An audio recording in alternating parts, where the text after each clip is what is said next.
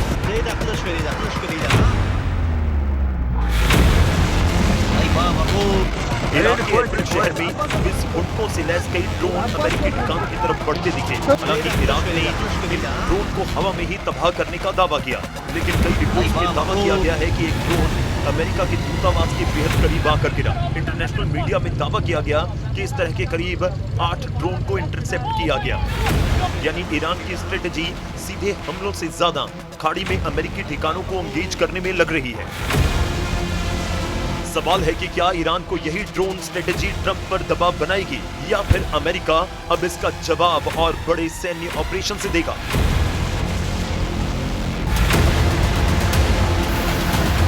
Iran के drone हमले की तस्वीर जॉर्डन से आई। दावा किया गया कि जॉर्डन के अल अजराग अमेरिकी एयरबेस पर ड्रोन हमले किए गए। ईरान की सेना ने कहा कि उसने बैलिस्टिक मिसाइल और ड्रोन से अमेरिका के अहम ठिकानों को निशाना बनाया। IRGC का दावा है कि उसने कुवैत में अमेरिकी सैन्य ठिकानों और सैटेलाइट कम्युनिकेशन सिस्टम को भारी नुकसान पहुंचाया है। हालांकि इन दावों की पुष्टि नहीं हो पाई। सवाल है कि जॉर्डन पर ईरान लगातार हमले क्यों कर रहा है? जॉर्डन ईरान का नंबर 1 टारगेट क्यों बना हुआ है?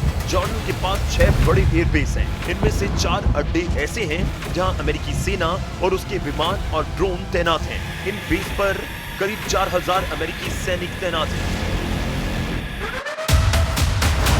जॉर्डन में पहला मुआफक साल्ती एयरबेस अमेरिका के लिए बेहद अहम है। यहाँ हमेशा F-15 तैनात रहते हैं। अमेरिका इस बेस पर F-35 भी जरूरत के हिसाब से तैनात करता है। दूसरा है प्रिंस हसन एयरबेस। यहाँ पर अमेरिका के MQ-9 रिपर ड्रोन तैनात हैं। तीसरा अड्डा दक्षिण में है किंग फैसल एयरबेस। यहाँ पर अमेरिकी सेना तैनात रहती है। चौथा मिलिट्री बेस है टावर 22।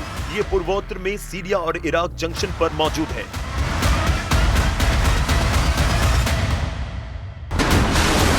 ईरान की जंग जहां पश्चिम एशिया में फैले अमेरिका के मिलिट्री नेटवर्क और सप्लाई लाइनों को काटने में जुटी है, वहीं अमेरिका ने पूरा फोकस हॉर्मुज में शिफ्ट कर दिया। दूसरे राउंड की जंग में 5वीं रात को अमेरिका ईरान पर ताबड़तोड़ हमले करता रहा। हॉर्मुज द्वीप को खोलने के लिए ईरानी बंदरगाहों पर समुद्री नाकेबंदी और सख्त कर दी।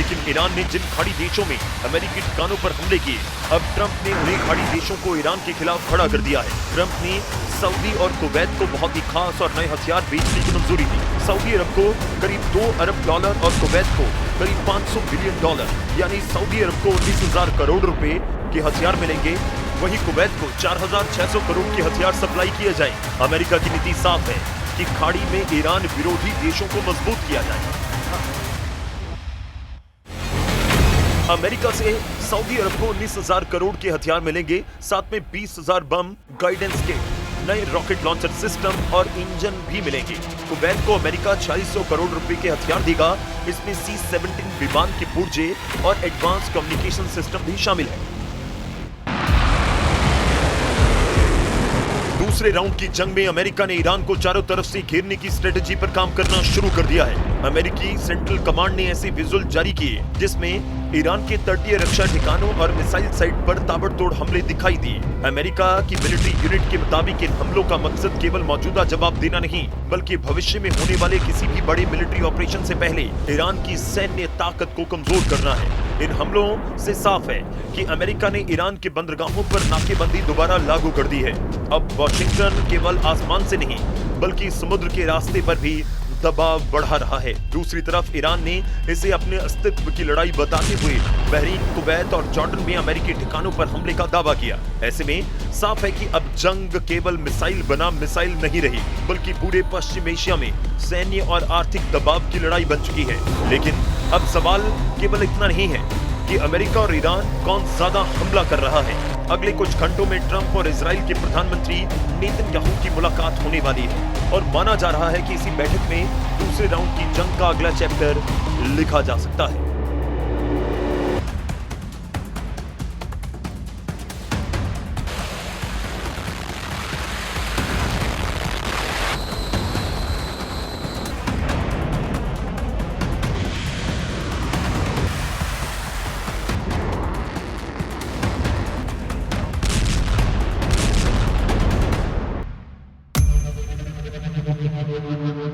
या अब भी बातचीत की कोई गुंजाइश है? नेतन्याहू लगातार कहते रहे हैं कि ईरान की मिलिट्री और एटमी ताकत को पूरी तरह खत्म किए बिना खतरा नहीं टल सकता। दूसरी तरफ ट्रंप खुलेआम कह रहे हैं कि ईरान अभी भी समझौता करना चाहता है, लेकिन इसके साथ ही ये भी कह रहे हैं कि अगर जरूरत पड़ी तो फिनिश इट ऑफ, यानी लड़ाई को निर्णायक अंजाम तक पहुंचाया जाएगा। ऐसे में दोनों नेताओं की बैठक केवल सैन्य नहीं, बल्कि राजनीतिक और रणनीतिक रूप से भी बेहद अहम मानी जा रही है। אני יכול להגיד לכם רק דבר אחד. לא, אני אגיד את זה למנהיגי איראן. אל תבנו על כך שיהיה שקט אם תתקפו אותנו. אל תבנו על כך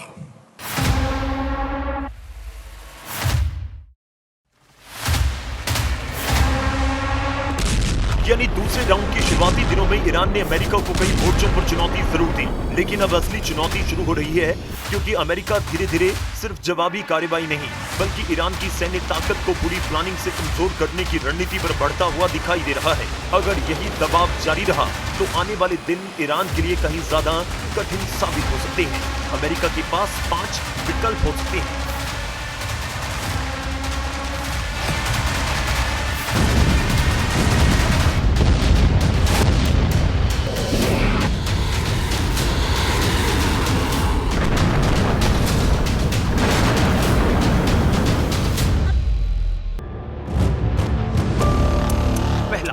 वो मिसाइल और ड्रोन लॉन्च साइट पर लगातार हमले जारी रखे ताकि ईरान की जवाबी हमला करने की क्षमता लगातार कमजोर होती जाए।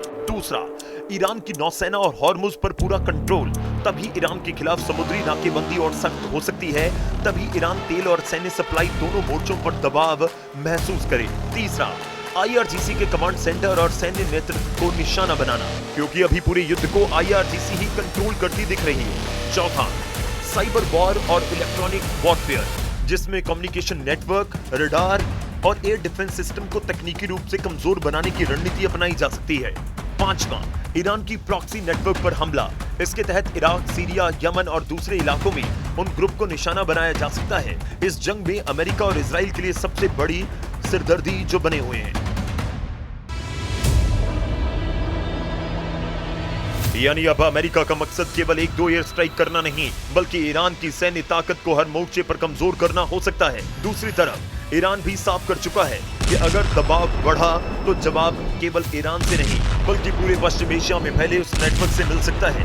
यही वजह है कि ट्रंप और नेतन्याहू की बैठक केवल एक कूटनीतिक मुलाकात नहीं मानी जा रही, बल्कि इसे दूसरे राउंड की जंग का टर्निंग पॉइंट कहा जा सकता है। अगर इस बैठक में बड़े सैन्य ऑपरेशंस पर सहमति बनती है तो अगला निशाना केवल ईरान के मिसाइल ठिकाने नहीं बल्कि उसकी पूरी सैन्य संरचना भी हो सकती है। और अगर बातचीत को मौका देने का फैसला होता है तो शायद पश्चिम एशिया एक और बड़े युद्ध से बच जाए। फिलहाल दुनिया इसी फैसले का इंतजार कर रही है।